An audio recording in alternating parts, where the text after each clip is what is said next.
ఎరిగినటువంటి నాయకుడు. ఎందుకంటే హి వాజ్ ఎ రెస్పాన్సిబుల్ లీడర్. నాయకులు అనేక మంది వస్తూ ఉంటారు, వెళుతూ ఉంటారు. కానీ వసంతాలు గడిచిపోతున్నప్పటికీ కూడా ఆయన అందరికీ మధ్యలో చెరగని ముద్ర వేశారు. కారణం లక్ష్య సాధన దిశ వైపు కొనసాగిపోయింది. అందుకనే లాడబుల్ లీడర్ అనేటువంటి పదాన్ని నేను వాడుతున్నాను. ఇక్కడ మోషే వంటి ప్రవక్త ఇంతవరకు ఇదివరకు పుట్టలేదు.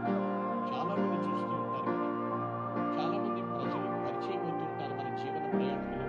కానీ వైఎస్ఆర్ గారు చెప్తారు. ఎందుకనంటే ఆయన పూర్ణ విశ్వాసం, ఆయన రక్తంలో కడగబడ్డ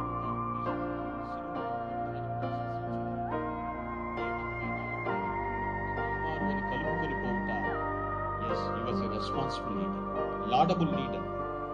ఎందుకో నేను కీర్తించదగిన నాయకుడిని అంటున్నాను అంటే దేవుని వాక్యంలోంచి మీతో నేను మాట్లాడతాను. మొట్టమొదటిగా 3 సద్గుణాలు డాక్టర్ వైఎస్ఆర్ గారి గురించి చెప్పొచ్చు. అది దేవుని లేఖనములో చూస్తే 8వ వచనంలో అక్కడ ఉంటుంది. ఆయన నన్ను పంపిన అనేటువంటి మాట.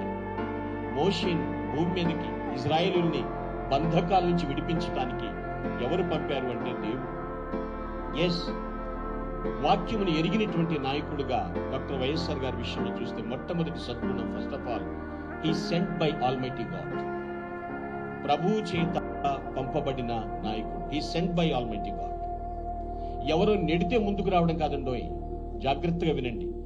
నాకు ఇష్టం లేదు కానీ నేను వచ్చాను అంటూ ఉంటారు. నో, దేవుడు ఆయనను పంపారు. He sent by him.